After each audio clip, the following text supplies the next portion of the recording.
What's up, YouTube? This is Big Mike. I meant to do a video about this last night, but got a little tired, so I just decided to talk about this now. Caused a little controversy. Kevin Durant, the much hated Golden State Warrior, who just a couple days ago won his first NBA title, stated in a podcast, I think it was with Bill Simmons, that he thought that Kyrie Irving was a better skilled player than Allen Iverson. And of course, it's caused a lot of controversy. Now, I actually, when I heard what he said, I reacted a certain way to what he said. He said he thinks that Kyrie has better handles than Allen Iverson.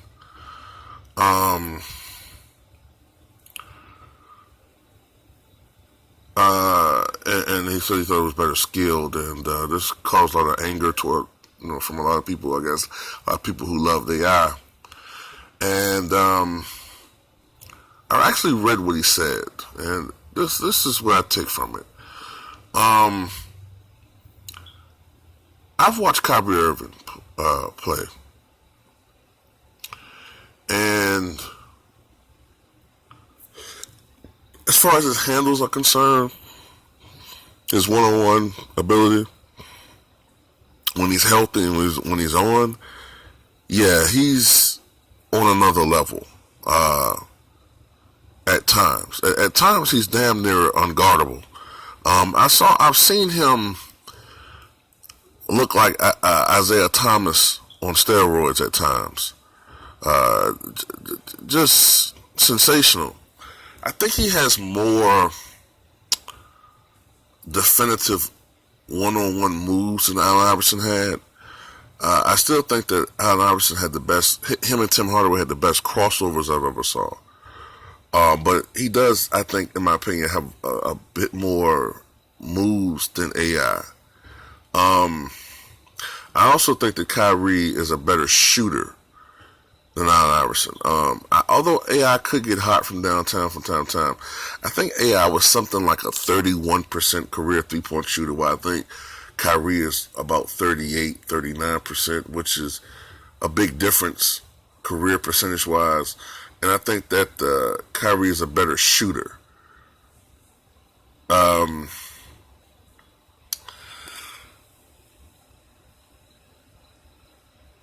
However, you also have to take into account the era that each one of these players play in.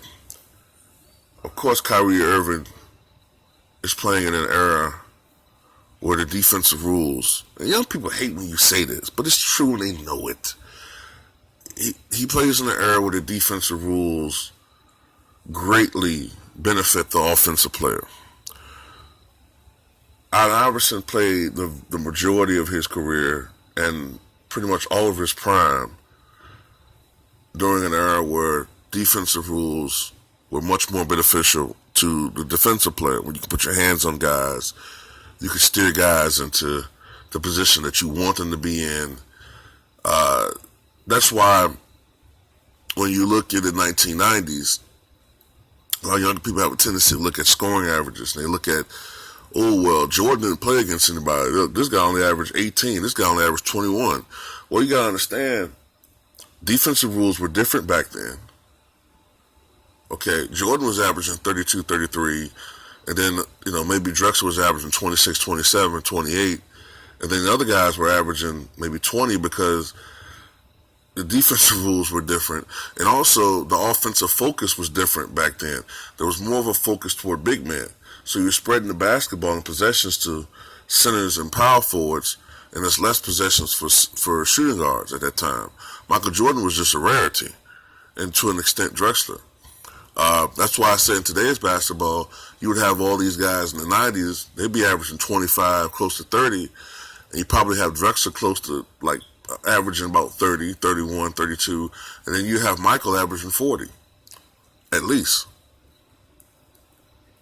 And metrics prove that. But anyway, aside from that, I think Allen Iverson was a better overall basketball player, in my opinion. I think he was a better playmaker than Kyrie Irving. He was a better He wasn't a great defensive player. He led the league in steals 3 times. He was very good at getting in the passing lanes. He was an extraordinarily quick player, though. Speed for speed, I think Allen Iverson was faster.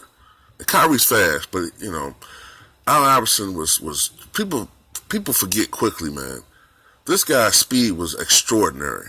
I think he was, like I said, a slightly better, somewhat better defender than Kyrie Irving, in my opinion. I think that's a weakness of Kyrie's. Oddly enough, Iverson appears to be a better rebounder by a bit, slightly bit. Despite the fact that Kyrie's 6'2", 6'3" listed, Iverson's listed 6 feet, really 5'10". So that's another thing that goes against Allen Iverson, is the fact that he was only really 5'10", playing in a league that was still kind of dominated to an extent by big men. Kyrie's 6'2", 6'3", in a league that's not quite as dominated by big men. He was talking about, I don't remember seeing Kevin Durant say he don't remember seeing Kyrie get his shot blocked. I don't really remember Allen Iverson getting his shot blocked either. His one-on-one skills were tremendous. He was just a midget playing amongst giants, which is why he only shot 42% versus Kyrie. I think maybe he shoots 46% or something like that. And also, let's be honest here. Kyrie's played with LeBron James for 3 seasons now? Okay, who's the best player Allen Iverson ever played with? In Philly. I don't count Carmelo and all that shit. In Philly, who's the best player he played with? Maybe Mutombo? Offensive player he'll play with? Maybe Jerry Stackhouse? Okay, they are no LeBron James. You want to talk about a guy who didn't have any help? Allen Iverson didn't have any offensive help whatsoever in Philly, and he never complained about it. He didn't go out into the media and say, I need this, I need that. He had what he had, and he played with what he played with, and he took that team to the playoffs every year, and he sweated, and he poured out his heart and soul in Philly. And that's why Philadelphia, a city that is notoriously hard on their sports athletes, love Allen Iverson, because he embodied that city, okay? That's why people are passionate about him, because if you watch him play, and if you hear what people say about him in this debate with Kyrie and AI, that's why they're so defensive of AI, because he was truly, truly a great little man. And I guarantee you this, if Allen Iverson had the size of a Jordan or that type of guy, he would be a top 15, maybe top 10 guy. His size alone was the only thing, like Isaiah Thomas, that kept him from the true top echelon of greatness.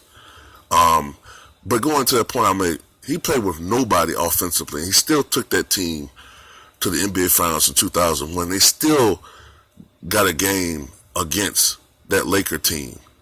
And unlike the Cleveland team, he didn't have any help. He had to pour in almost 50 points to give that team a victory. And there's only blemish on that 2001 Lakers record, as is the only blemish on Warriors is the Cavaliers. But that 76ers team wasn't nearly as talented as this Cleveland Cavaliers team, especially offensively. Defensively, that's another story, but offensively, no contest. AI had to shoot the ball a lot. AI had to take bad shots sometimes because he couldn't defer to anybody. Okay, he didn't have the spacing that Kyrie has offensively because of the lack of scoring threats with his team. But yeah, I still put up 26, 27 points a game in his career. 4 scoring titles, 3 steals titles. To me, Kyrie Irving might have he might be better skilled, but Iverson was better willed. He was the better overall player, in my opinion. And, and plus you got Michael Jordan on your highlight reel. Then there's something great. And that's all I got to say about that.